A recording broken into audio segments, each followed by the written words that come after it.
오늘은 우리의 손을 붙잡아 주시는 예수님, 그 예수님의 은혜와 사랑을 말씀을 통해서 한번 깊이 생각해 보고 또 예배를 통해서 그런 주님을 만나는 여러분 모두가 되시기를 축복합니다.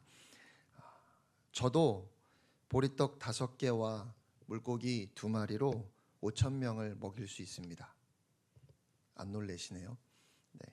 젓가락으로 찍어서 맛만 보게 하면 가능하겠지요.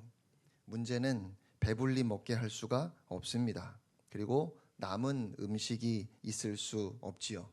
그런데 예수님은 보리떡 5개와 물고기 2마리로 5,000명을, 그것도 성인 남자만 5,000명이니까 아마도 10,000명이 훨씬 넘는 사람들이었겠다 싶은데 그들이 다 배불리 먹게 하셨고 또 남은 음식을 거두니까 12바구니나 되었습니다. 그렇게 예수님이 베푸신 놀라운 기적을 경험한 제자들이 얼마나 흥분했을지 여러분은 상상이 되십니까? 처음에 그 많은 사람들에게 딸랑 보리떡 5개, 물고기 2마리를 주시면서 나누어 주라고 하실 때는 얼마나 기가 막혔을까요? 그런데 나눠주고 또 나눠주어도 어떻게 된 건지 떡과 물고기가 떨어지지 않았습니다. 저는 이게 참 궁금합니다.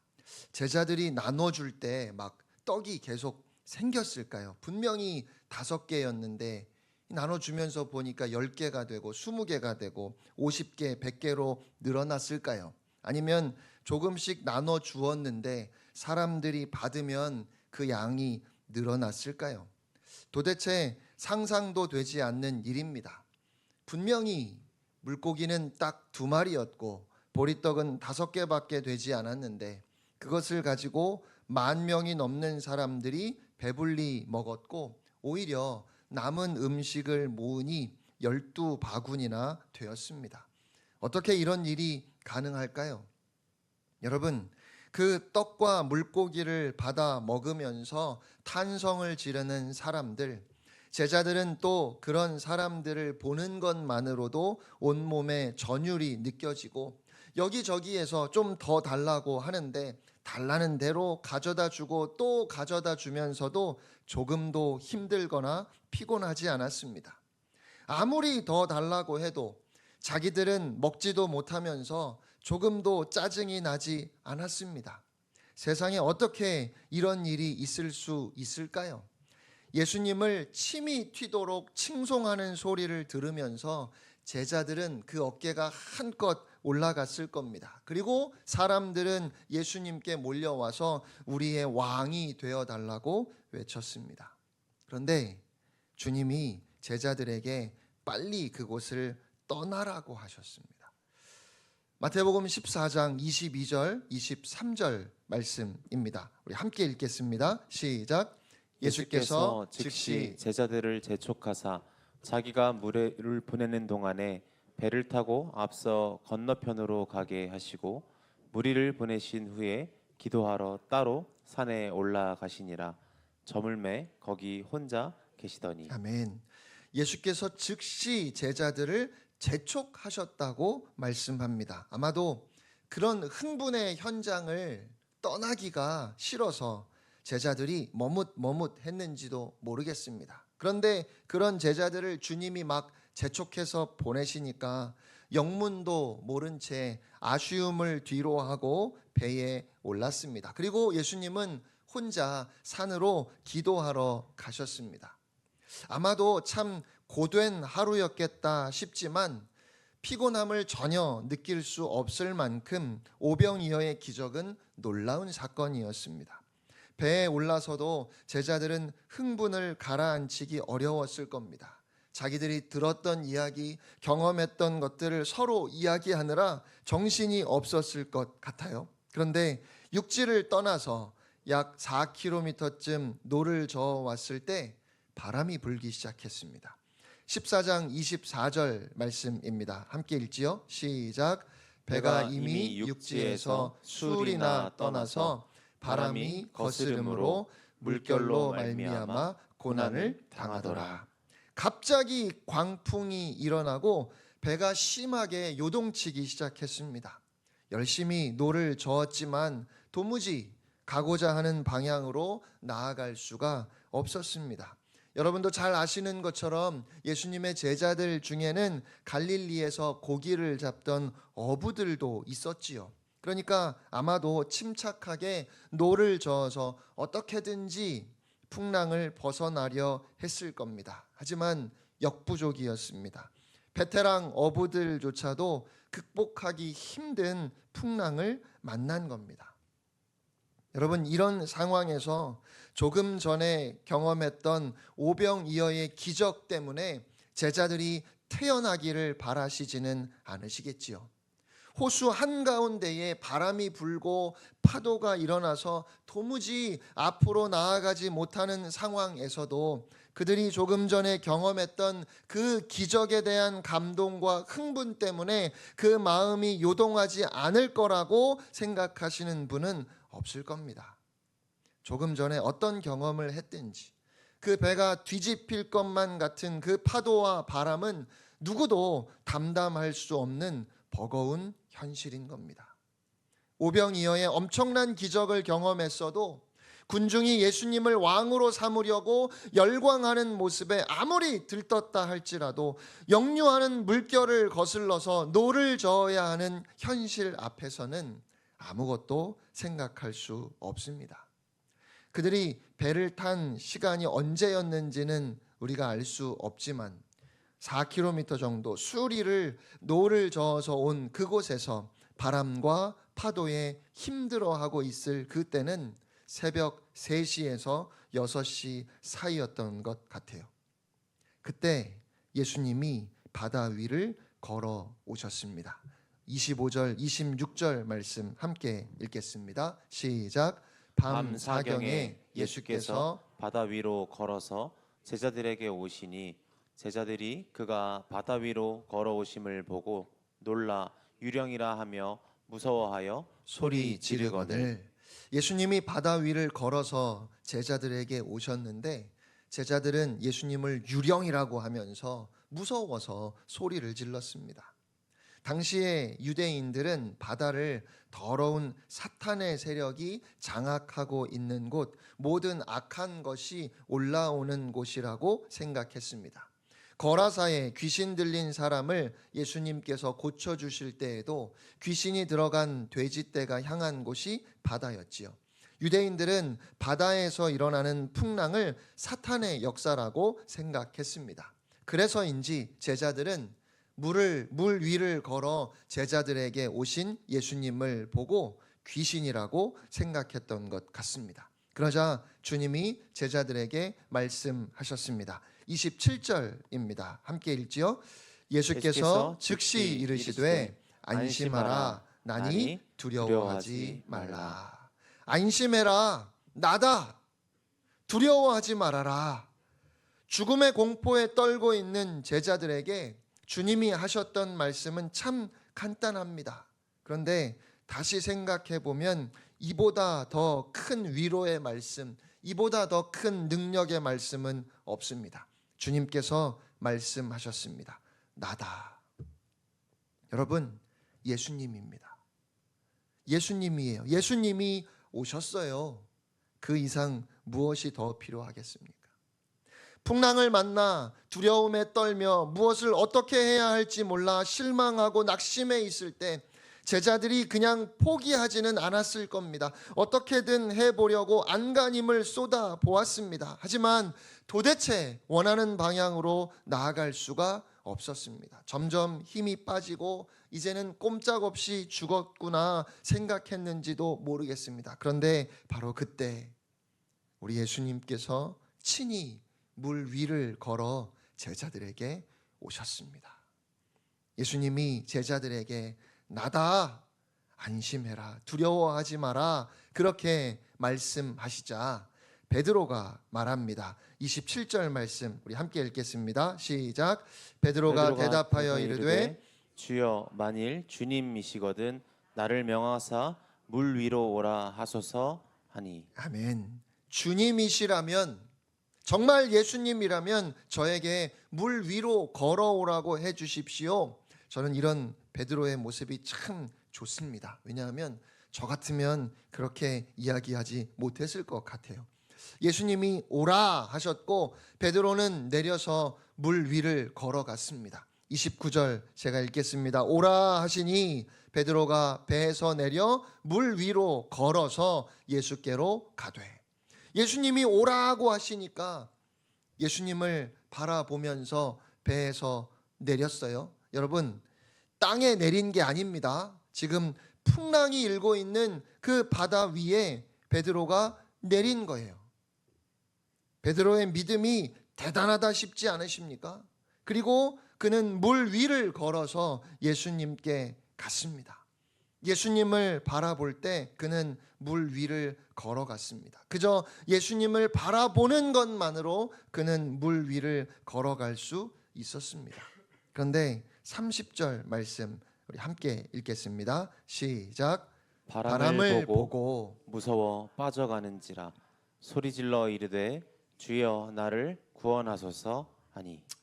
저는 이 말씀에서 특별히 강조하시는 것 같아요. 여러분, 베드로가 무엇을 보았다고요? 바람을 보았습니다. 예수님을 바라보고 물 위를 걸어가던 베드로가 예수님이 아니라 사나운 바람을 보는 순간, 그에게 불어닥치는 그 바람을 느꼈고 일렁이는 그 파도를 바라보는 순간 그의 마음속에 두려움이 몰려왔고 그리고 물에 빠져 들어갑니다. 여러분, 예수님을 바라볼 때는 그가 물 위를 걸어갔어요. 그런데 예수님에게서 시선을 돌려서 그가 바람을 보니까 두려움이 그를 사로잡았고 베드로는 물에 빠져 들어갔습니다. 사랑하는 성도 여러분, 오직 예수님만 바라보시기를 축복합니다. 우리가 예수님을 바라볼 때 놀라운 일이 일어납니다. 예수님을 바라볼 때 문제가 사라집니다. 왜냐하면 예수님은 그 어떤 문제보다 크신 하나님이시기 때문입니다. 반대로 모든 문제는 예수님을 바라보지 못해서 생기는 겁니다. 예수님이 즉시 손을 내밀어 베드로를 붙잡으셨습니다. 그리고 말씀하셨습니다. 31절 말씀 우리 함께 읽겠습니다. 시작. 예수께서 즉시 손을 내밀어 그를 붙잡으시며 이르시되 믿음이 작은 자여 왜 의심하였느냐 하시고. 예수님이 베드로에게 믿음이 작다고 왜 의심하였느냐고 하셨어요. 그런데요, 저는 한편으로 베드로가 정말 믿음이 작은 건지 모르겠어요.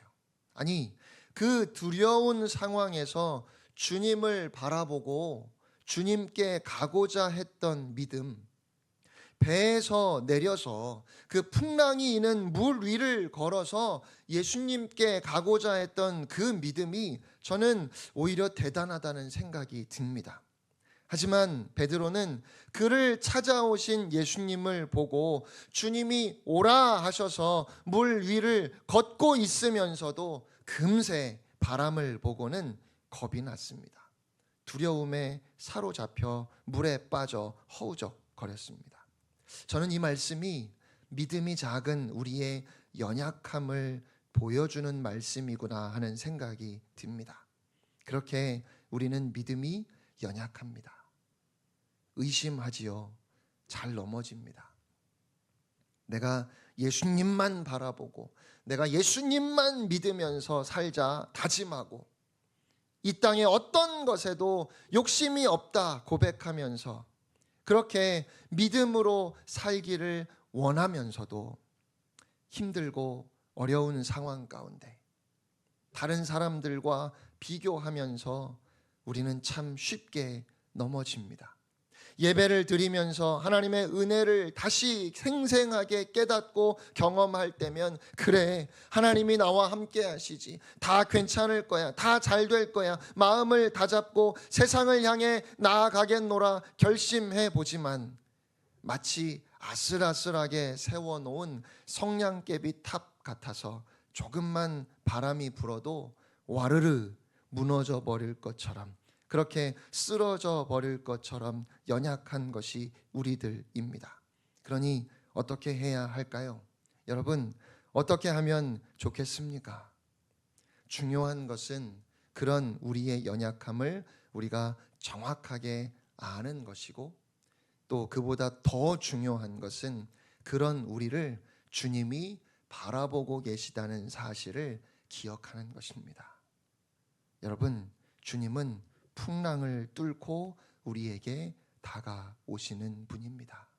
그리고 즉시 손을 내밀어 우리를 붙잡아 주시는 분임을 믿습니다. 어쩌면 오병이어의 기적을 경험했던 제자들을 급히 재촉해서 바다를 건너가게 하시고, 또 주님은 그들과 함께 가지 않으셨던 것이 이러한 기적의 흥분에 오래 머물러 있지 않도록 하기 위한 것이었는지도 모르겠습니다. 비바람의 현실을 다시 만나게 하신 겁니다. 이 땅을 살아가는 동안에 자꾸만 넘어지는 건 물론 우리의 연약함과 죄성 때문이기도 하지만 우리가 이 세상에서 살아가고 있기 때문이기도 합니다. 그래서 중요한 것은 넘어지지 않는 것이 아니라 넘어져도 또다시 일어나는 것입니다. 유원이가 걸음마를 할 때 성격이 얼마나 급한지 걷지도 못하면서 처음부터 뛰어가려고 했습니다. 그래서 자꾸 넘어졌어요. 옆에서 그걸 보고 있으면 얼마나 불안하던지요.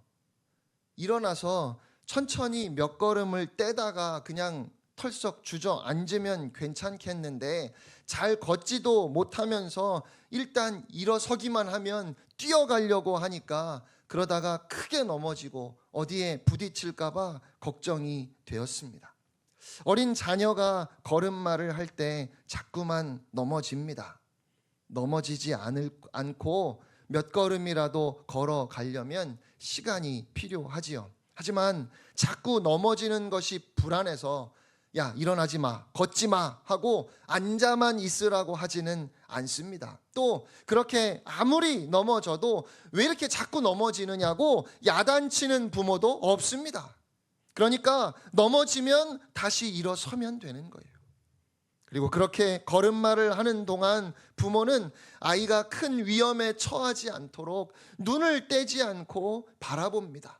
혹시라도 어디에 부딪힐까 싶어서 위험한 건 미리미리 다 치우지요. 오늘 예수님께서 제자들을 바라보고 계셨던 것처럼 말입니다. 같은 사건을 기록하고 있는 마가복음 6장 48절을 보니까 바람이 거스름으로 제자들이 힘겹게 노젓는 것을 보시고, 그러니까 혼자 산에 올라가셔서 기도하셨지만 제자들만 따로 먼저 보내셨지만 예수님의 시선은 여전히 제자들을 향해 있었다는 것입니다. 밤 4경쯤에 새벽 3시가 넘은 그 시간에 바다 위를 걸어서 주님이 그들에게 오셨습니다. 예수님은 제자들을 바라보고 계셨어요. 그 주님이 오늘 여러분을 바라보고 계십니다. 전에 한 성도님이 저에게 이런 말씀을 하셨습니다. 신앙생활 한 지 10년이 넘었는데 하나도 변한 것이 없는 것 같아서 너무 답답하다는 겁니다. 왜 아무것도 변하지 않았겠습니까? 그런데 그래도 또 넘어진다는 말이죠. 넘어지는 횟수가 분명히 줄었을 겁니다. 그런데 우리는 안 넘어졌으면 좋겠어요. 그런데 넘어져요. 그러니까 이건 뭐 달라진 게 아무것도 없는 것 같다고 답답해 하시는 거죠. 뭐라고 해야 될까요? 제가 조심스럽게 이렇게 말씀을 드렸습니다. 10년 됐는데 벌써 변하기를 기대하면 그게 이상한 겁니다. 변화는 우리가 평생을 이루어가야 할 일이지 10년 만에 다 이루어낼 수 있는 일이 아니에요. 여러분, 넘어지면 또 일어서고 또 다시 넘어지면 다시 일어서는 것이 우리의 신앙생활입니다. 한참 동안 안 넘어지면 참 신기하고 그래서 참 좋기도 하지만 그러다 넘어지면 또 일어서면 되는 겁니다. 아마 어떤 분은 이렇게 말씀하실 거예요. 그래도 어느 정도 시간이 지나면 넘어지지 않아야 하는 것 아닙니까? 언제까지 어린아이 같이 그렇게 자꾸만 넘어질 수는 없잖아요. 맞습니다. 그런데 안 넘어지면 참 좋겠는데 또 넘어지는 것이 우리의 연약함입니다. 오병이어의 기적을 경험하고 배를 타고 가는 동안에 제자들은 정말 기뻤을 겁니다. 그냥 그렇게 호수 건너편까지 갔더라면 얼마나 좋았을까요? 그런데 갑자기 바람이 불고 배가 흔들려요. 그러면 마음이 불안해지고 나도 모르게 두려움이 엄습합니다. 그러니까 주님이 물 위를 걸어서 오셔도 유령인 줄 알고 두려워하는 거지요. 이런 일들이 없었다면 꽤 오랜 시간 감동과 기쁨을 유지할 수 있었을지도 모르겠습니다. 우리가 부흥회를 하거나 또 수련회를 가면 비교적 죄를 덜 짓지요. 그 며칠은 참 좋고 편안해서 끝나는 것이 참 아쉽고 두려울 정도입니다. 그렇지만 산을 내려가야 하는 것이 우리의 사명입니다. 그리고 우리의 신앙생활은 넘어지지 않는 것이 아니라 넘어져도 다시 일어나서 끝까지 우리가 달려가야 할 그 길을 달려가는 것입니다.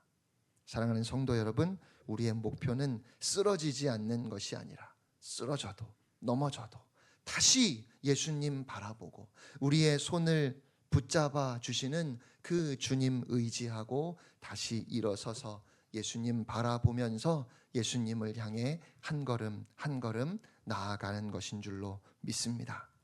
말씀을 보면 베드로가 물 위를 한 번 걸은 것 같지만 실제로 그는 물 위를 2번 걸어갔습니다.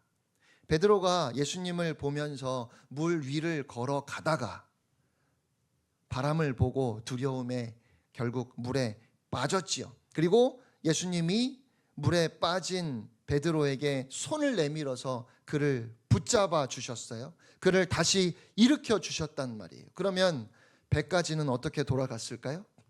예수님 손 붙잡고 물 위를 걸어서 그는 배에 올랐습니다. 그리고 예수님과 베드로가 그렇게 함께 배에 오르자 그렇게 사납게 불던 바람이 거짓말처럼 그쳤어요. 일렁이던 파도가 잔잔해졌습니다. 그런데요, 베드로에게만은 그 전에 이미 바람이 그쳤습니다.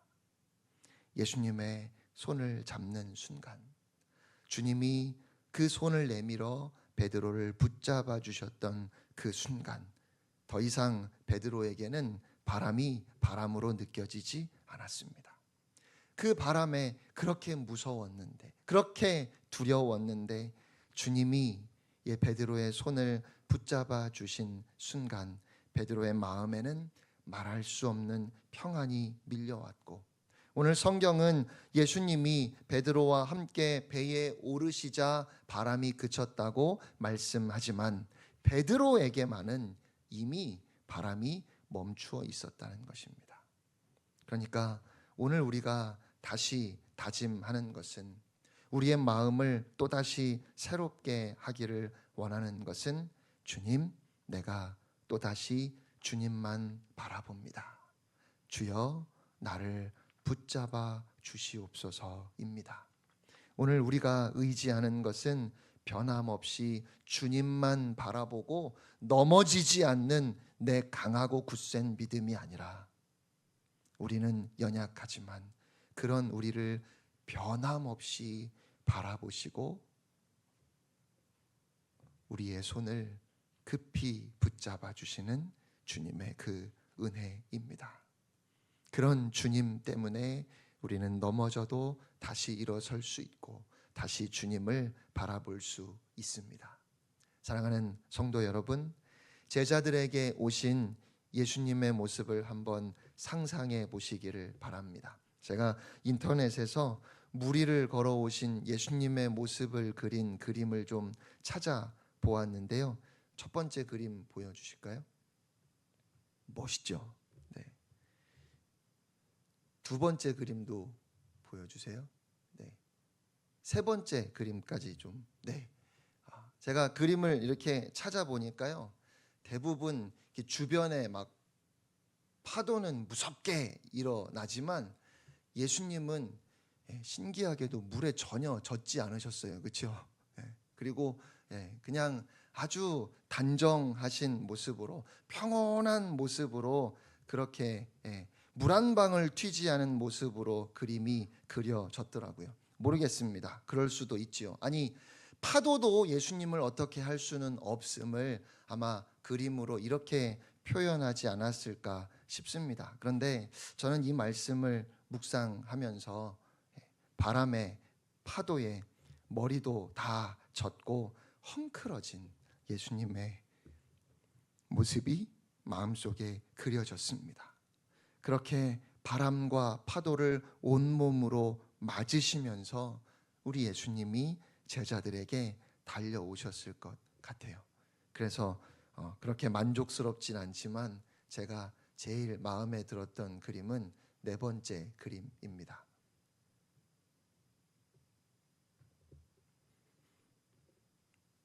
우리가 마주하면서 힘들어하는 그 바람, 그 파도를 우리 예수님이 다 경험하셨습니다.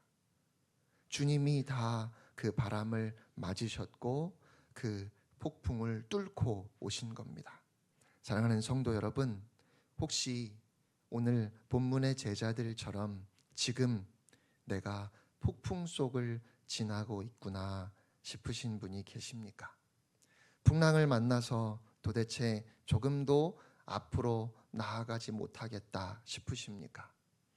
우리는 폭풍 가운데서 그 폭풍을 뚫고 우리에게 오시는 예수님을 만날 수 있습니다. 비바람을 뚫고 물 위를 걸어 우리에게 오시는 예수님, 아무리 실패하고 넘어져도 그런 우리를 붙잡아 주시는 우리 예수님, 즉시 손을 내밀어 우리를 붙잡아 주시는 그 주님을 그 여러분의 삶의 자리에서 풍랑 가운데 만나게 될 것입니다. 그런 예수님을 바라보는 여러분이 되시기를 주님의 이름으로 축원합니다.